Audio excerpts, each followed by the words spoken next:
कैर के सुखाए हुए कच्चे फल।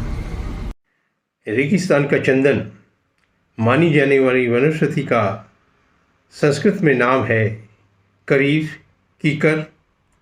हिंदी में नाम है करीर, अंग्रेजी में कैपर प्लांट। इसका वानस्पतिक कुल यानी फैमिली कैपेरिडेसी।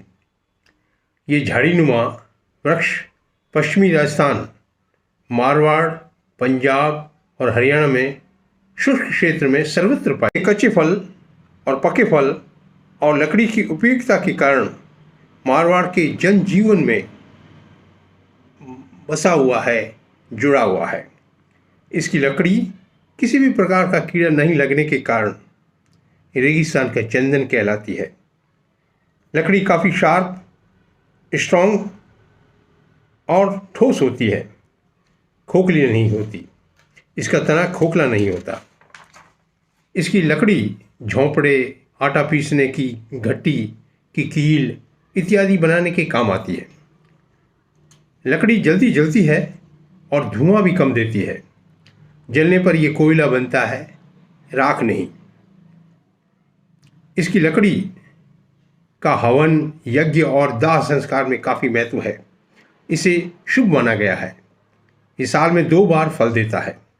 इसके फूलों और कच्चे फलों से अचार और सब्जी बनाई जाती है। फूल व पके फल ज़्यादातर सुर्ख लाल होते हैं। पके फलों को ढालू कहते हैं। खाने में बड़े मीठे और स्वादिष्ट होते हैं। मारवाड़ की प्रसिद्ध सब्जी पचकूटा की 5 वनस्पतियों में से कैर एक महत्वपूर्ण प्लांट है। कच्चे फलों को नमक के पानी में उबालकर सुखाकर रख दिए जाते हैं। सूखे फल कई वर्षों तक खराब नहीं होते। कच्चे और छोटे फल का व्यावसायिक दृष्टि से अधिक मूल्य होता है। कई देशी विदेशी होटलों में भारतीय व्यंजनों के रूप में कैर की सब्जी लोग बड़े चाव से खाते हैं। पौष्टिक तत्वों की दृष्टि से कैर के फलों में विटामिन ए, B6 और C प्रचुर मात्रा में पाए जाते हैं। आयरन भरपूर होने के कारण ये खून की कमी को दूर करता है। रक्त शोधन में भी, रक्त की शुद्धि में भी ये उपयोगी है। औषधीय उपयोग के बारे में अगर जानें तो ये कब्ज को मिटाने वाला होता है। सरलता से पचने वाला होने के कारण लंबे समय के उपवास को खोलते समय सर्वप्रथम इसके फलों को उबाल छानकर ठंडा और गुनगुना उसका पानी यानी काढ़ा उपवास करने वालों को पिलाया जाता है। फिर भोजन के रूप में इसका उपयोग करते हैं।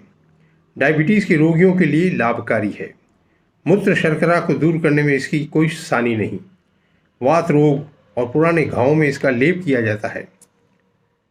इसके अंकुर चबाने से दांत दर्द मिटता है। चर्म रोग और श्वास रोग में भी इसका उपचार हेतु प्रयोग किया जाता है। अनियमित और अति मासिक स्राव को, रक्त प्रदर को ठीक करने के लिए इसकी लकड़ी को जला करके, इसके कोयले को पीस करके चूर्ण बना करके औषधि के रूप में काम में लिया जाता है। इसकी तासीर ठंडी होती है। मारवाड़ में सीख भरे हुए दोहे, मुहावरे और हंसी मजाक में इसका बखूबी इस्तेमाल होता है। कुछ इस प्रकार से उदाहरण पेश करता हूँ। जैसे दोहा, चालनो तो रास्ते रास्ते वह भलई देर ही, बैठनो तो छिया में वह भलई कैर ही। सास बहू से काम कराते समय किस तरह से इसका उपयोग करती है। सास बहू से काम कराने के लिए मुहावरे के रूप में बैठ करके कहती है कि बैठ बहू बिसाणी खाए आराम कर, बोरा थाकी कैरा जाए, कैरा थाकी पोरा जाए।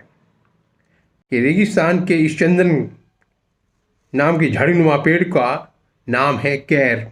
बॉटेनिकल नाम है कैपेरिस डेसिडुआ। धन्यवाद।